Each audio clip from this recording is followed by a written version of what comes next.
అందరికీ నమస్కారం. ఇవాళ మనతో Telangana Andhra Pradesh senior high court advocate Kalanidhi Sanjeev Kumar garu మనతో ఉన్నారు. వారితో మాట్లాడదాం. సార్ నమస్కారం. సార్ నమస్కారం. సార్ 7 సంవత్సరాల పాటు ఒక పొలాన్ని ఒక్కరికే కనుక కౌలుకి ఇస్తే ఆ భూమి ఇంకా కౌలుదేనా? కౌలు రైతులకి ఎలాంటి హక్కులు ఉంటాయి సార్? కాస్త వివరించండి. Telangana agriculture tenancy land act అని ఒకటి 1950. ఆ రోజుల్లో 1950లో కనుక ఎవరికన్నా కల్టివేట్ చేసుకున్నాను అనుకోండి భూమి, టెనెంట్ ఆ కల్టివేట్ చేసుకుని అతని పేరు మీద కనుక అతను is owner of the property. అట్లా కాకుండా ఆ టైంలో లేనప్పుడు 1950లో కాకుండా ఆ తర్వాత ఏదైనా సంవత్సరం వస్తే దాన్ని not become the owner of the property.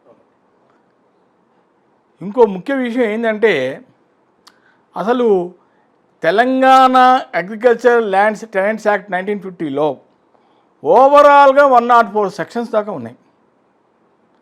అందులో ముఖ్యమైన సెక్షన్ ఏంటంటే సెక్షన్ 38E, చాలా ఇంపార్టెంట్.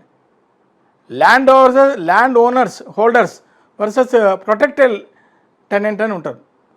వాళ్ళిద్దరి మధ్య ఒకవేళ టెనెంట్ కనుక ఆ ప్రాపర్టీస్ని కల్టివేట్ చేసుకుంటే అదే ఏరియాలో ప్రభుత్వం కనుక ఒక గెజిటెడ్ నోటిఫికేషన్ ఇస్తే కనుక అప్పుడు ఈ యొక్క ల్యాండ్ హోల్డరు ఈ can transfer is property to the protected land tenant, అతనికి ట్రాన్స్ఫర్ చేసుకోవచ్చు. కానీ ప్రభుత్వం నుంచి ఒక నోటిఫికేషన్ రావాలి, గెజిటెడ్ నోటిఫికేషన్ రావాలి.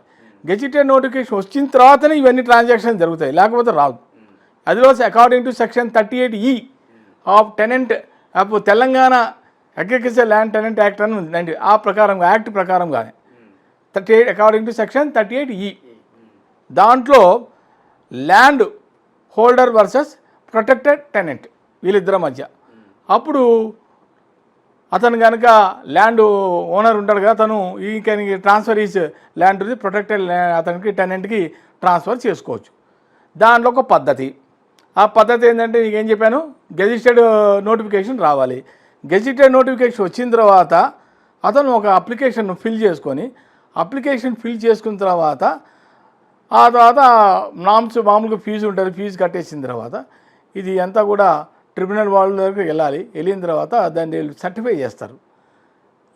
ఇతను is now from today onwards is the owner of the land అని చెప్పి ఎవరు ప్రొటెక్టెడ్ టెనెంట్ అతను ఓనర్ అవుతాడు. అసలు ఓనర్ నుంచి ఇతను అవుతాడు. ఇది అవ్వాలి అంటే ఫస్ట్ ఇది చేసుకోవాలని, నువ్వు ఓనర్ అవ్వాలంటే first you have to become a, అది కూడా government you have to issue notification ఇచ్చిన తర్వాతనే ఆ ప్రకారంగానే నువ్వు ఇద్దరు కలిసి ట్రాన్స్ఫర్ చేసుకోవచ్చు ప్రాపర్టీ, ఇష్యూ ఏం లేదు అదనమాట. సో దీనిలో కౌలు కూడా వాళ్ళు కూడా ఎవరిదైనా కౌలు టెనెంట్ తీసుకొని కల్టివేట్ చేసుకుంటున్నారు, వాడు ఓనర్ అవ్వాలంటే దానికి సెక్షన్ 38E అప్లికబుల్ అవుతుంది. అది నేను చెప్పబోయే పాయింట్. సెక్షన్ 38E ఇది చాలా ఇంపార్టెంట్ సెక్షన్. జనరల్గా కౌలు ఎవరైనా ఇస్తారు 1 ఎకర్ 2 ఎకర్స్ మా భూమిలో మీరు కల్టివేట్ చేయండి, ఓనర్ చెప్తాడు టెనెంట్కి చేసుకోండి అంటారు. ఇన్ని సంవత్సరాలని వాళ్ళకి ఒక అగ్రిమెంట్ ఉంటుంది, రాసుకుంటారు. ఎవ్రీ మంత్ నాకు ఈ క్రాప్ చేసి పెట్టాలి అని ఒక్కొక్కరు ఒక రకంగా క్రాప్స్ అడుగుతారు ఓనర్స్. ఒకరు రైస్ అంటారు, ఒకరు మిర్చి అంటారు, ఒకరు కాటన్ అంటారు, రకరకాలుగా సీజన్ రకరకాలుగా ఎవరు వాళ్ళు క్రాప్స్ చేసుకోమని అగ్రిమెంట్ రాసుకుంటే అగ్రిమెంట్ ప్రకారంగా చేసుకోవచ్చు. కాకపోతే నేను చెప్పిన ఈ సెక్షను 38E అనేది దానికి ఏంటంటే ఒక పద్ధతి ఉంది. ఆ పద్ధతి ఏంటంటే గెజిటెడ్ గవర్నమెంట్ నుంచి ఒక గెజిటెడ్ రావాలి. గెజిటెడ్ వస్తేనే అతనికి ట్రాన్స్ఫర్ అవుతుంది ప్రాపర్టీ. ఎవరికి? కౌలుకి, టెనెంట్కి, ల్యాండ్ ఓనర్ నుంచి. ఇది పద్ధతి. సో ఎవరైనా సరే కౌలు భూమిని పండించుకోవాలంటే టెనెంట్ అతను ల్యాండ్ ఓనర్ నుంచి టెనెంట్ పండించుకోవాలంటే ఈ పద్ధతులు ఉంటాయి, అగ్రిమెంట్లు చేసుకోవాలి. ఆ తర్వాత వాళ్ళు కూడా ఓనర్ అయ్యే ఆస్కారాలు ఉంటాయి కానీ దానికి ఇది అప్లికబుల్ సెక్షన్ 38E ఇది ఉండాలి.